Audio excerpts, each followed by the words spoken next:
আজকে মাহিনকে নিয়ে ঘুরতে আসছিলাম। এখন আসলে ওকে খালি মুখে কেমনে নিয়ে যায়? 300 ফিটে যায় কিছু পাওয়া যায় না, হয়তো অনেকেই জানেন এটা। তা আনার পরে এখন আমার কাছে টাকা নাই খা, তার জন্য আজকে এই যে এতটুকায় খাওয়ান নেওয়া হয়েছে। আমারও পেটে খিদা লাগছে। আর বিশেষ করে কি বলবো, ও মাদ্রাসার ছেলে, কোনো সময় কোনো জায়গায় যাইতে পারে না, কোনো জায়গায় ঘুরতে পারে না। আর ওর তো ভালো মতো খাবার দিতে পারি না। আর আজকে আমি ওকে খাওয়াবো তুলে তুলে। আর বিশেষ করে তো জানেনই ওটা আমার বোনের ছেলে, আমার তো ছেলে নাই, জানেন কি কারণে ওকে খাওয়াই। আমি নিজে একটা অনুভব কাজ করে যে আমার বাচ্চা ও যদি হতো, কিন্তু ও তো আমার ছেলে না, সবাই জানে এটা কম বেশ করে। আর আমার তো বিয়ে হয়েছে, যেরকম আমার মাহিমা শুধু আমার বাচ্চা। তো মাহিন, যে তোমার আন্টিরাতে খাবা, তাহলে তোমার অনুভূতি দেখি। আন্টি আমি এরকম খাবার জীবনও খাই নাই। জীবনও খাও নাই? দেখেন মাহিন জীবনও খায় নাই, মানে কি বলবো, ও আসলে মানে মাদ্রাসার থেকে মানে মানে পড়াশোনা করে, মানে ভালো মতো খাওয়ান দিতে পারি না, ভালো জায়গায় ঘুরতে পারে না। মাদ্রাসার ছেলেরা এরকমই হয়, তারা কোনো জায়গায় যাইতে পারে না। অবশ্যই মাদ্রাসার ছেলেদের অনেক কষ্ট, তারা দায়িত্ব নিয়ে চলে, তাদের ইচ্ছা যে তারা হাফেজ মাওলানা হবে। তা আমি আজকে মাহিনকে তুলে খাওয়াইতেছি, তার অনুভূতিটা কেমন। তো মাহিন, তুমি খাও, আর তোমার আজকে আমি খাওয়াইতেছি, তার জন্য তোমার কেমন লাগতেছে? আন্টি আমার অনেক ভালো লাগতেছে। তাই না? হ্যাঁ। যাই হোক, আসলে এই মাহিনকে খাওয়াই দিতে পারে আমার খুবই নাও খাও, বিসমিল্লাহ কও না কেন। যে কারণে মাহিন ভুলে যায়। আসলে আমি খাবো কি না বড় কিছু না, আমি যে ওকে পেট ভরা খাওয়াইতে পারবো এটা অনেক কিছু। আমি যে আজকে খাওয়ান নেই দেখতেই পারতেছেন, ওর জন্যই শুধু নিছি যে ও অন্তত বাচ্চা মানুষ, ওরে যদি খাওয়াই অবশ্যই সবাই ভালো চোখে দেখবে। আর আমার কাছেও খারাপ লাগতেছে যে আমি না খাই, কিন্তু ও কিন্তু বাচ্চা মানুষ, ওকে তো না খাওয়ালে খারাপ দেখা যায়।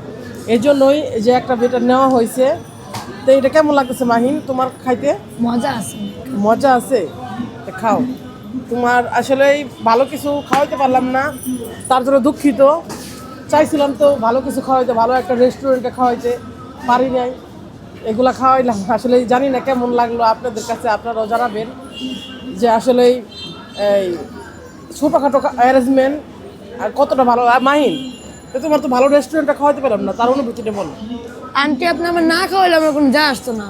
তারপরে তুমি যেগুলো খাইতেছো কেমন লাগতেছে তোমার কাছে? ভালো লাগতেছে আন্টি।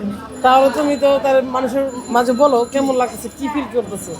এরকম খাবার খাইছো কোনো সময়? আমি জীবনও খাই না, আমার আম্মু তো আমার খাওয়ায় না এরকম খাবার। তাই? হ্যাঁ।